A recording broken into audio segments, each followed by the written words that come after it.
दोस्तों नमस्ते।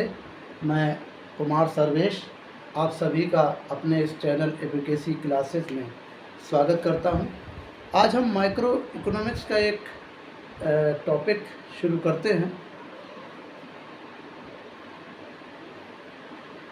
Problems of scarcity.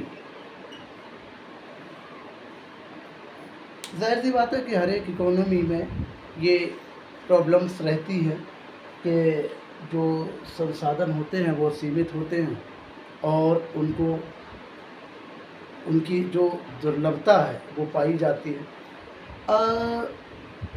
Economy को डेवलपमेंट की ओर ले जाने के लिए तरह तरह के सिद्धांत विभिन्न इकोनॉमिस्ट ने दिए हैं और जाहिर सी बात है कि अब चूँकि दुनिया में कोई भी ऐसा देश नहीं है जहाँ पर स्कैर्सिटी की प्रॉब्लम ना हो। नेचुरल रिसोर्सेज हुए या फिर जो जितने भी संसाधन किसी भी इकोनॉमी में पाए जाते हैं वे सभी के सभी लिमिटेड होते हैं और इसीलिए उनकी स्कैर्सिटी उनमें पाई जाती है। अभी हम यहाँ पर बात करेंगे स्कैर्सिटी। देखिए स्कैर्सिटी की प्रॉब्लम ज़ाहिर सी बात है, जैसे कि अब देखा जाए तो हमारे यहाँ पेट्रोलियम बहुत ही कम मात्रा में होता है, कहीं कहीं होता होगा, ज़्यादा तो नहीं, तो हम लोगों को वो इम्पोर्ट करना पड़ता है। ऐसे ही हमारे यहाँ कुछ और वस्तुएं भी होती हैं, गुड्स एंड सर्विसेज, जिसका हम एक्सपोर्ट भी करते हैं। ओपेक कंट्रीज़ जो हैं उनके पास जो है वो अपने संसाधन हैं, पेट्रोलियम, वो सबसे ज़्यादा उसका उत्पादन कर लेते हैं और इसीलिए उनके यहाँ जो गुड्स एंड सर्विसेज अदर हैं जो कि इंडिया के पास हैं या फिर चाइना या अन्य कंट्रीज़ के पास हैं, तो उनकी स्कैर्सिटी देखने को मिलती है। इन इकोनॉमिक्स में सबसे पहले ये भी जान लेना ज़रूरी है कि बेसिकली इकोनॉमिक्स हम लोग कहते किसे हैं। इकोनॉमिक्स को विभिन्न विद्वानों ने अलग अलग तरीके से अपने अपने ढंग से समझाने की कोशिश की है।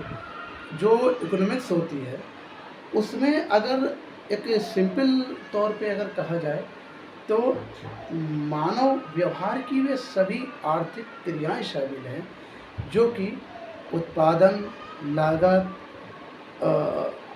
आय तथा आय के वितरण और उसको प्रभावित करने वाले तत्व, रोजगार आदि से संबंधित हो। इकोनॉमिक्स के बिना किसी भी देश का जो विकास है वो संभव नहीं है। कई तरीके के जो इकोनॉमिस्ट हुए हैं उन्होंने इकोनॉमिक्स के सिद्धांत दिए हैं जो कि हम आगे के आने वाले वीडियोस में उन पर चर्चा करेंगे। स्कैर्सिटी की प्रॉब्लम पे मैं बात कर रहा था, तो स्कैर्सिटी की प्रॉब्लम जाहिर सी बात है कि अगर देखा जाए तो वर्ल्ड में हर एक कंट्री के सामने ये एक बड़ा चैलेंजेस है। अब हम अगला एक टॉपिक और देखना चाहेंगे, वो है आपका, मैं ज़रा इसको पहले लिख दूँ,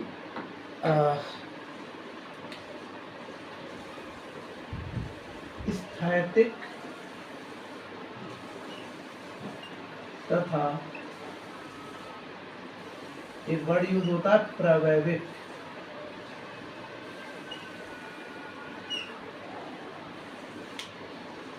ये क्या है? इकोनॉमिक, जब हम इकोनॉमिक्स के में एंटर करते हैं तो उसमें ये दो वर्ड बहुत ज़्यादा सुनने को मिलते हैं कहीं ना कहीं, चाहे वो इकोनॉमिस्ट के नए नए थ्योरीज़ हों या फिर कोई भी कंसेप्ट हो, उसमें ज़्यादातर कहीं ना कहीं पर ये दो वर्ड हम लोगों को देखने को मिल जाएंगे, जिसको कहते हैं स्थैतिक यानी स्टेचुरी।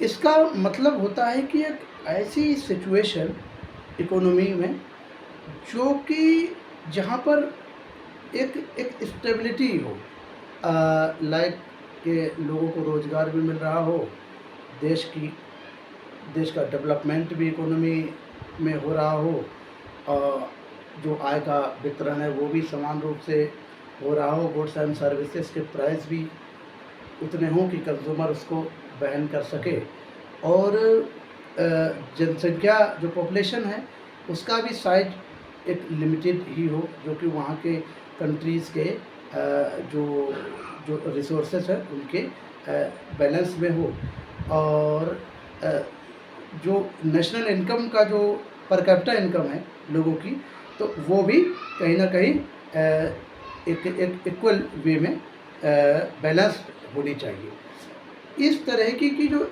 स्थिति, यानी कि जिसमें कंज्यूमर ना तो चीज़ों को ज़्यादा खरीदना चाहे और ना ही कम, और ऐसे ही प्रोड्यूसर ना तो चीज़ों को ज़्यादा सप्लाई करना चाहे और ना ही उसकी सप्लाई कम करना चाहे, तो इस तरीके की जो कंडीशन पाई जाती है उसे हम एस्थेटिक या फिर स्टेबिलिटी या फिर स्टेचुरी एक जो कंडीशन है वो कहेंगे।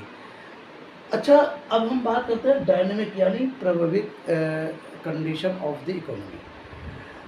देखिए, इसका जस्ट उल्टा, अगर मान लीजिए किसी एक टाइम में किसी भी इकोनॉमी में चेंजेस हो रहे हैं लगातार, तो वो डायनेमिक कंडीशन हो जाएगी। लाइक मान लीजिए आज सब्जियों के भाव कुछ और हैं और कल सब्जियों के भाव अप्स एंड डाउन हो रहे हैं।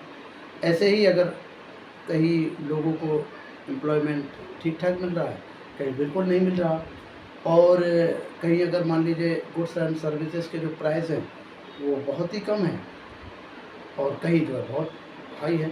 तो इस तरीके की जो कंडीशन है जहाँ पर कोई पता ही नहीं होता, चेंजेस होते रहते हैं, उन कंडीशंस को हम डायनेमिक कंडीशन की संज्ञा देते हैं, जो कि इकोनॉमिक में ये दो वर्ड एक आम वर्ड की तरह यूज़ किए जाते हैं, और इनके कंसेप्ट्स को समझने के लिए हम लोगों को इकोनॉमिक को ख़ास तौर से समझने के लिए ये दोनों कंसेप्ट समझना बहुत ज़रूरी है। आज के वीडियो में इतना ही। नमस्कार।